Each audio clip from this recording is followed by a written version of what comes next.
வணக்கம். இது ஐபிசி தமிழின் இன்றைய மதிய செய்திகள். முதலில் தலைப்புச் செய்திகள். ரணிலை ஆதரிக்க வேண்டுமென கூறிய மஹிந்த இப்போது மாறிவிட்டார். பிரசன்ன பகிரங்கம். சஜித்திற்கு ஆதரவு கொடுக்க தயாராகும் மொட்டு உறுப்பினர்கள். பங்களாதேஷ் நாடாளுமன்றக்குள் புகுந்த போராட்டக்காரர்கள்.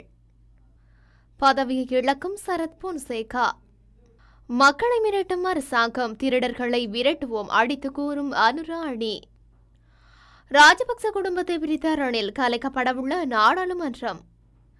அரசியல் கட்சிகளை பிளவுபடுத்துவதில் ரணில் கில்லாடி. நாமல் புகழாரம். பிரித்தானியாவில் வெடித்துள்ள வன்முறை. பயண எச்சரிக்கை விடுத்துள்ள நாடுகள். தொடர்பான விரிவான செய்திகள். எதிர்வரும் ஜனாதிபதி தேர்தலில் ரணில் விக்ரமசிங்கவுக்கு ஆதரவளிக்க வேண்டுமென முன்னாள் ஜனாதிபதி மஹிந்த ராஜபக்ச சில வாரங்களுக்கு முன்னர் தன்னிடம் தெரிவித்ததாக அமைச்சர் பிரசன்ன ரணதுங்க குறிப்பிட்டிருக்கின்றார். கட்சி மாறுபட்ட தீர்மானத்தை எடுத்தால் தாம் சுயாதீனமாக தீர்மானம் எடுப்பேன் எனவும் மஹிந்த ராஜபக்ச குறிப்பிட்டதாக அவர் கூறினார். சமல் ராஜபக்சவும் இதே கருத்தில் இருப்பதாக அமைச்சர் கூறுகின்றார். கட்சி தனி அடியெடுத்து வைத்தால் அதை சமாளிக்க மாற்று வேலை திட்டம் ஏற்கனவே தயார் செய்யப்பட்டுள்ளது எனவும் தெரிவித்திருந்தார். ஹம்பகா பிரதேசத்தில் ஊடகங்களுக்கு கருத்து தெரிவிக்கும் போதே அவர் இந்த விடயத்தினை தெரிவித்திருந்தார். சஜித் பிரேமதாசவை இந்த நாட்டின் ஜனாதிபதியாக்க வேண்டும் என்ற கருத்துக்கு பொகட்டுவ கீழ்மட்ட உறுப்பினர்களும் இணங்கியுள்ளதாக ஐக்கிய மக்கள் சக்தியின் நாடாளுமன்ற உறுப்பினர் முஜிபுர் ரஹ்மான் தெரிவித்திருந்தார். ரணில் விக்ரமசிங்கவுக்கு எந்த பிரச்சனையும் இல்லை, அவருக்கு வெட்கம் என்பதே இல்லை, அவருக்கு எங்கு சரி எவருடனும் ஒன்றாக உட்காரலாம். சஜித் பிரேமதாசவை இந்த நாட்டின் ஜனாதிபதியாக்க வேண்டும் என்ற கருத்துக்கு பொதுஜன பரமுனவின் கீழ்மட்ட உறுப்பினர்களும் இன்று ஒன்று சேர்ந்துள்ளனர் என்றார். பங்களாதேஷில் ஆளும் அவாமி லீக் அரசுக்கு எதிரான போராட்டம் கடந்த சில நாட்களாக தீவிரமடைந்தது.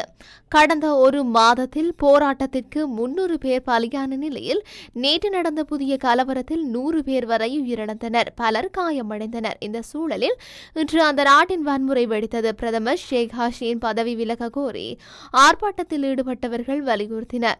இதனைத் தொடர்ந்து பங்களாதேஷ் டாக்கா நகரிலிருந்து பிரதமர் ஷேக் ஹசீனா சகோதரியுடன் ராணுவ விமானத்தில் வெளியேறினார்.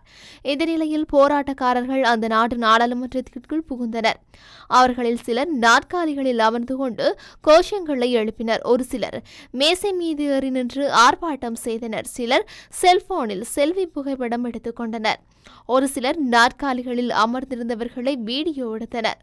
நாடாளுமன்றத்தின் உள்ளே கூடியிருந்தவர்களில் சிலர் எதனையோ எரித்தலில் அந்த பகுதி முழுவதும் புகை பரவி பல அடி உயரத்திற்கு சென்றது. சிலர் கைதட்டியும் வெற்றி முழக்கங்களை எழுப்பியும் மேசை மீது நடந்து சென்றும் குதித்தபடியும் காணப்பட்டனர். ஐக்கிய மக்கள் சக்தியின் தவிசாளர் பதவியை நாடாளுமன்ற உறுப்பினர் சரத் பொன்சேகா ராஜினாமா செய்யவுள்ளார் என தெரிய வருகின்றது. ஜனாதிபதி தேர்தலில் சுயாதீன வேட்பாளராக களமிறங்குவதற்குரிய கட்டுப்பணத்தை பொன்சேகா நேற்று செலுத்தினார். இந்த நிலையிலேயே அவர் ஐக்கிய மக்கள் சக்தியின் தவிசாளர் பதவியிலிருந்து விலகவுள்ளார் என தெரிய வருகின்றது. ஐக்கிய மக்கள் சக்தியுடன் பொன்சேகா முரண்பட்டு வந்தாலும் தவிசாளர் பதவியிலிருந்து அவரை நீக்க முடியாமல் இருந்தது. இதற்கு எதிராக பொன்சேகா தீர்மானத்தில் தடை உத்தரவு பெற்றிருந்தார் என்பது குறிப்பிடத்தக்கது. இவ்வாறானதொரு பின்புலத்திலேயே அவர் பதவி விலகவுள்ளார் என தெரிய வருகின்றது. தேசிய மக்கள் சக்தியில் திருடர்களுக்கு இடமளிக்கப்பட மாட்டாது என கட்சியின் அரசியல் பீட உறுப்பினர் சுனில் ஹந்துனெத்தி தெரிவித்துள்ளார். அரசு சொத்துக்களை களவாடியவர்களுக்கு கட்சியில் இடமில்லை என அவர் சுட்டிக்காட்டியுள்ளார். எனவே தமது அரசாங்கம் இவ்வாறான திருடர்களை நிச்சயமாக தண்டிக்கும் எனவும் கூறியுள்ளார். தேசிய மக்கள் சக்தி ஆட்சிக்கு வந்தால் சமுர்த்தி அஸ்விஸ்ம போன்ற திட்டங்கள் நிறுத்தப்படும் எனவும் செல்வந்தர்களின் பணம் ஏழைகளுக்கு வழங்கப்படும் எனவும் பிரச்சாரம் செய்யப்படுவதாக தெரிவித்துள்ளார். எனினும் செல்வந்தர்கள் மற்றும் வறியவர்களை இவ்வாறான பிரச்சாரங்களின் மூலம் அச்சுமூட்ட சிலர் முயற்சிப்பதாக குறிப்பிட்டுள்ளார். எனினும் இவ்வாறான எந்தவொரு நடவடிக்கையும் எடுக்கப்படாது என சுனில் ஹந்துனெத்தி தெரிவித்துள்ளார்.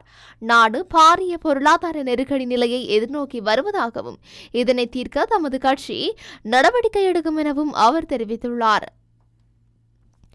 ஸ்ரீலங்கா பொதுஜன பெரமுனவை அளித்தது போன்று ஜனாதிபதி ரணில் விக்ரமசிங்க ராஜபக்ச குடும்பத்தையும் அளித்துள்ளார் என ரஷ்யாவுக்கான முன்னாள் இலங்கை தூதுவர் உதயங்க வீரதுங்க தெரிவித்துள்ளார். ஊடகம் ஒன்றுக்கு கருத்து தெரிவிக்கும் போதே அவர் இவ்வாறு தெரிவித்துள்ளார். எதிர்வரும் ஜனாதிபதி தேர்தல் தொடர்பில் ராஜபக்ச குடும்பத்திற்குள் பல்வேறு மோதல்கள் வெடித்துள்ளதாகவும் அவர் கூறியுள்ளார்.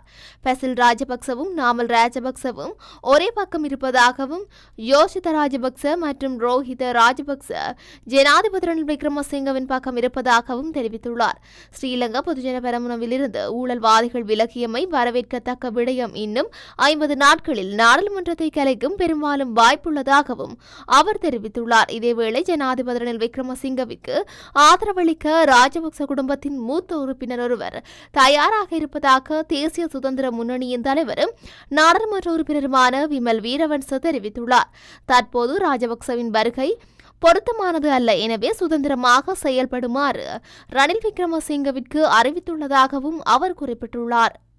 அரசியல் கட்சிகளை பிளவுபடுத்துவதில் ஜனாதிபதி ரணில் விக்ரமசிங்க சிறந்தவர். ஜனாதிபதிக்கும் எமக்கும் இடையில் எவ்வித டீல் அரசியலும் கிடையாது. கட்சியை பாதுகாத்துக் கொள்வதே சிறந்த தீர்மானத்தை எடுத்தோம் என பொதுஜன பெரமுனவின் தேசிய அமைப்பாளர் நாமல் ராஜபக்ச தெரிவித்துள்ளார். கட்சியின் நிறைவேற்றுக்குழு ஏகமனதாக எடுத்த தீர்மானத்துக்கு எதிர்ப்பு தெரிவித்து கட்சியின் உறுப்பினர்கள் ஜனாதிபதி ரணில் விக்ரமசிங்கவுக்கு ஆதரவு வழங்குவதற்காக குறிப்பிட்டார்கள். நிறைவேற்றுக்குழு கூட்டத்தில் முன்வைக்கப்பட்ட யோசனைக்கு ஆதரவு வழங்கி மக்கள் மத்தியில் பொய்யாக விமர்சிப்பது பயனற்றது. பொதுஜன பெரமுனவை விட்டு சென்றவர்கள் மீண்டும் எம்முடன் ஒன்றிணைவார்கள். முன்னாள் ஜனாதிபதி மஹிந்த ராஜபக்ச சலூன் கதவு திறந்துள்ளது என்று குறிப்பிடுவர். ஆகவே விலகிச் செல்பவர்களை பலவந்தமாக தடுத்து வைக்க முடியாது. ஜனாதிபதி ரணில் விக்ரமசிங்க அரசியல் கட்சிகளை பிளவுபடுத்துவதில் திறமையானவர். கொள்கைகளை முன்னிலைப்படுத்தி கட்சியுடன் பேச்சுவார்த்தைகளை முன்னெடுக்காமல் தனிப்பட்ட முறையில் கட்சிகளின் உறுப்பினர்களுடன் பேச்சுவார்த்தையில் ஈடுபட்டு கட்சிகளை பிளவுபடுத்துவது ஜனாதிபதியின் செயல்பாடாகும். ஜனாதிபதிக்கும் எமக்கும் இடையில் எவ்வித டீல் அரசியலும் கிடையாது. கட்சியின் கொள்கைக்கு அமைய நாங்கள் தீர்மானம் எடுத்தோம். கட்சியின் உறுப்பினர் இல்லாத ஒருவரை ஜனாதிபதி வேட்பாளராக களமிறக்குவது சாத்தியமற்றது. எமது ஜனாதிபதி வேட்பாளரை நாளை அறிவிப்போம் என்றார். பிரித்தானியாவின் பல பகுதிகளில் வன்முறை வெடித்ததைத் தொடர்ந்து பிரித்தானியாவுக்கு செல்ல வேண்டாம் என்று சில நாடுகள் தங்கள் குடிமக்களுக்கு பயண எச்சரிக்கை விடுத்துள்ளனர். மேலும் அங்கிருக்கும் தங்கள் நாட்டவர்களை உடனடியாக வெளியேறுமாறு அறிவுறுத்தியுள்ளனர்.